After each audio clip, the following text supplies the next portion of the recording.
Peng, ayos mo na Peng, na makauwi na tayo. Sa mga ka-basic, umandar na ating Ford Ranger. Sa basic lang, kita nyo naman, legit na umandar kanina. Kaya, ikumpletuhin lang pati yung cover. Tapos i-start na natin ulit. Ano? Tindi ano? Import siya no? Oh, galing Pampanga pa yan, malapit siya no? Oh. Ay, Pampanga Bicol pala. Ford Ranger Raptor. Raptor ba to ano? Oh, Raptor nga. 2.2.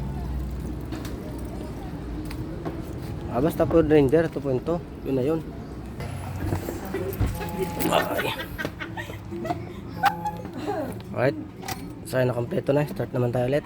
Ignition on. Start. Ay, one click. One click. Mga ka-basic. Ford Raptor.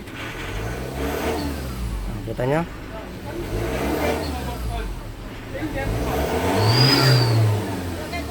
Alright. Direct ko na maigi para mataas yung level natin. So yun lang mga kabisik. Thanks for watching. Pag mga Ford Raptor, EcoSport, Fiesta, dalhin nyo lang po sa akin. Tsambahan lang po natin yan. Thanks for watching mga grasa. Please follow, like, and share.